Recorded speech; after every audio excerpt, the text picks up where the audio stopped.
नमो नमः सर्वे छात्रा। आज की संस्कृत की कक्षा में मैं ज्योतिका कपूर आपका स्वागत करती हूँ। बच्चों, अस्माकं प्रेरणा सूत्रम नवमा पाठ आपकी संस्कृत अध्यापिका आपको ये पाठ करा रही थी और इसके आगे का भाग हम आज पूर्ण करने जा रहे हैं। तो चलिए शुरू करते हैं। नवमा पाठा अस्माकं प्रेरणा सूत्रम। प्रश्न 8 अभ्यास कार्य। संधिम संधि विच्छेदम वा कुरुत। संधि और संधि विच्छेद करें। बच्चों, कुछ शब्द यहाँ पर संधि विच्छेद में दिए हुए हैं जिनकी हमने संधि करके लिखना है, और कुछ शब्द यहाँ पर संधि में दिए हुए हैं जिनका संधि विच्छेद हमें करना है। तो ना प्लस एव। देखिए बच्चों, आप सभी जानते हैं कि हर एक वर्ण एक व्यंजन और एक स्वर से मिलकर बना होता है।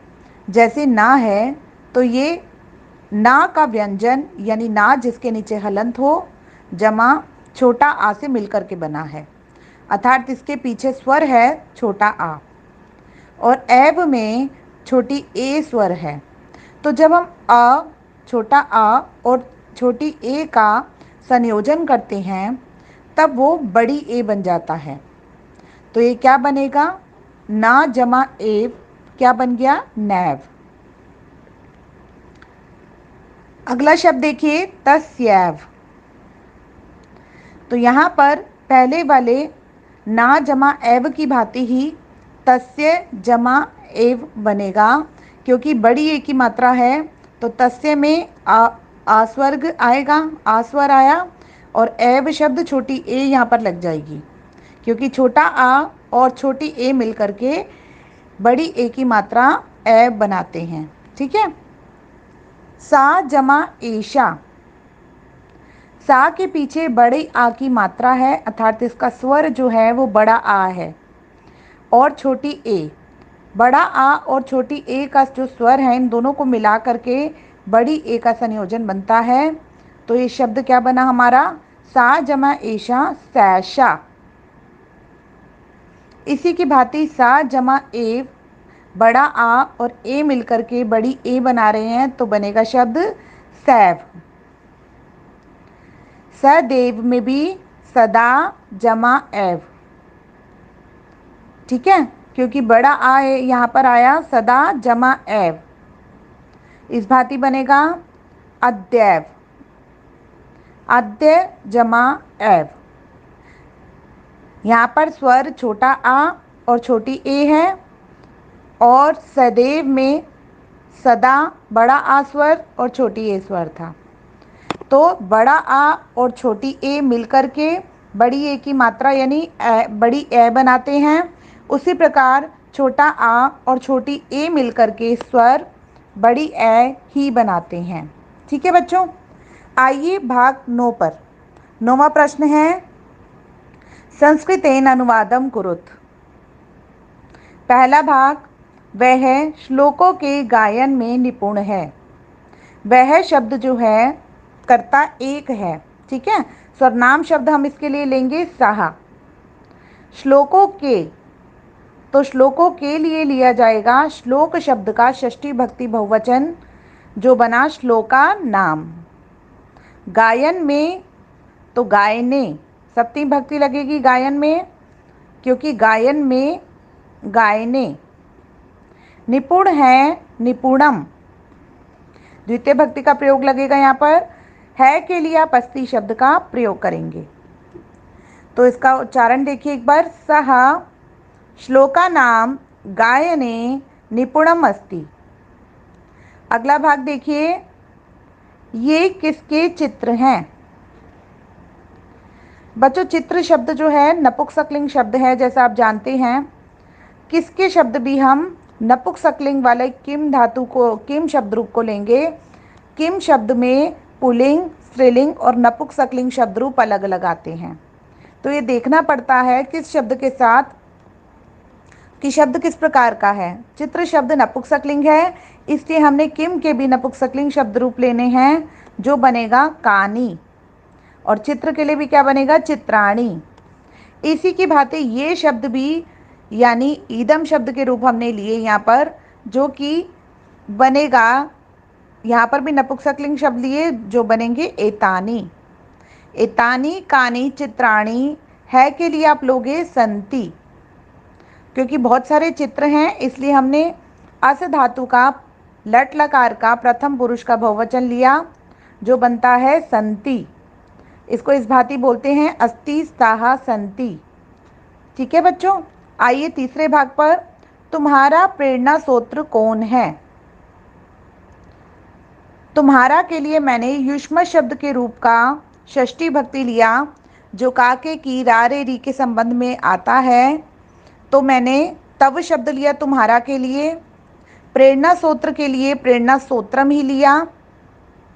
बच्चों कई बार ना पुस्तक में प्रेरणा सूत्रम हिंदी में लिखा होता है और कई बार प्रेरणा सूत्र हिंदी में लिखा होता है, तो आपने दोनों ही सूरतों में संस्कृत में प्रेरणा सूत्रम ही कहा जाता है प्रेरणा सूत्र को। ठीक है, तब प्रेरणा सूत्रम कौन है? कहा। कौन के लिए लिया मैंने? कहा। है के लिए अस्ति। तुम्हारा प्रेरणा सूत्र कौन है? तब प्रेरणा सूत्रम कहा अस्ति। तो आपने अस्ति शब्द का प्रयोग करना है। बच्चों चाहे यहाँ पर है में बिंदी है, मगर हमने यहाँ पर अस्ति शब्द का ही प्रयोग करना है, क्योंकि यहाँ पर तव शब्द तुम्हारा शब्द जो है वो एक वचन में है। अगर वहाँ लिखा होता हिंदी में तुम्हारे प्रेरणा सूत्र कौन है, तब हम अस्ति की जगह संति लगाते, क्योंकि तब वो कर्ता बहुवचन में होता। क्योंकि तब जो एक वचन में है इसलिए हमने अस्ति शब्द का प्रयोग किया। आइए बच्चों चौथे भाग पर। वे हमारे देश के प्रमुख गायक हैं। देखिए यहाँ पर भी गायक को, जो कि प्रमुख गायक हैं, उनको आदर सम्मान देने के लिए है में बिंदी लगाई गई है। इसीलिए हमने कर्ता तो एक ही दिखाना है, मगर हमने हिंदी में लिखते समय हम उन्हें है में बिंदी लगाते हैं। ठीक है, वे हमारे देश के प्रमुख गायक हैं। अगर ये वाक्य बहुवचन में होता तो ये हिंदी में इस प्रकार होता, वे सब हमारे देश के प्रमुख गायक हैं। तो इसलिए कर्ता यहाँ पर हम एक ही लेंगे। वे के लिए हम लेंगे सहा, हमारे के लिए लेंगे हम अस्माकम, देश के लिए हम लेंगे देशस्य। षष्ठी भक्ति का प्रयोग किया मैंने यहाँ, और अस्माकम में मैंने अस्मत् शब्द के रूप षष्ठी भक्ति बहुवचन का प्रयोग किया है। ठीक है, रा रे री के संबंध में अस्मत् शब्द का षष्ठी भक्ति लगाया है जो बनता है हमारे, हमारा। देश के लिए देशस्य, प्रमुख के लिए प्रमुखम, गायक के लिए लिया है मैंने गायकाहा, है के लिए लिया मैंने फिर से अस्ति, क्योंकि मेरा कर्ता एक वचन में है। अगर मैं यहाँ पर ते लगाती तब मुझे पीछे संति लगाना होता, लेकिन हम तब लगाते जब हम ऊपर हिंदी में लिखा होता वे सब हमारे देश के प्रमुख गायक हैं। ठीक है बेटा, तो अच्छे से समझा करो और फिर उसके बाद कर्ता को लिखा करो और कर्ता के हिसाब से क्रिया लगाया करो। आइए पांचवें भाग पर। भाषा के किस क्षेत्र में आपने काम किया? सर्वप्रथम एक बात जान लो बच्चों कि आपने शब्द ना सदैव भवत धातु के लिए लिया जाता है। इसमें आपने, आपको, आप सभी ये शब्द आते हैं। तो यहाँ पर आपने शब्द के लिए मैं भवतः शब्द का प्रयोग कर रही हूँ। बाकी देखिए ये मैंने जो है भवत धातु का ना भवत शब्द का प्रथमा पुरुष एक वचन लगाया है। आप इधर देखिए, सबसे पहले भाषा स्त्रीलिंग शब्द है, तो मैंने स्त्रीलिंग शब्द का षष्ठी भक्ति लगाया है भाषा का। भाषा के लिए बना भाषाया। किस क्षेत्र में? तो मैंने क्षेत्र में क्षेत्रे शब्द का प्रयोग किया, क्योंकि सप्तमी भक्ति लगेगी क्षेत्र में के लिए। उसी की भांति हमारी जो किम धातु के प्रयोग हैं वो भी सप्तमी भक्ति में लगेगा किम धातु का। किसके लिए? कस्मिन, भाषाया कस्मिन क्षेत्रे। आपने के लिए लिया मैंने भवतः, काम के लिए लिया मैंने कार्यम, किया मैं पास्ट टेंस की बात कर रही हूँ, भूतकाल की बात कर रही हूँ, तो मैंने इसलिए क्री धातु का लंग लकार लिया जो कि पास्ट टेंस में होता है, और ये एक वचन में लिया क्योंकि आपने शब्द एक वचन में है, कर्ता यहाँ पर एक वचन में है, तो इसलिए मैंने यहाँ पर लिया अकरोत। देखो इसका उच्चारण करते हैं। भाषाया कस्मिन् क्षेत्रे भवतः कार्यम अकरोत्। भाषा के किस क्षेत्र में आपने कार्य किया। प्रश्न पूछा गया है तो प्रश्नवाचक चिन्ह लगाएंगे आप। यदि प्रश्न नहीं बोला गया, पूर्ण विराम हो तो आप पूर्ण विराम लगाएंगे। तो आपने इस प्रकार संस्कृत का अनुवाद करना है अपनी अपनी कार्य पुस्तिका में। बच्चों ये प्रश्न 9 आप कार्य पुस्तिका में करेंगे संस्कृतेन अनुवाद का, और प्रश्न 8 अपनी अपनी पुस्तकों में पूर्ण करेंगे। धन्यवाद।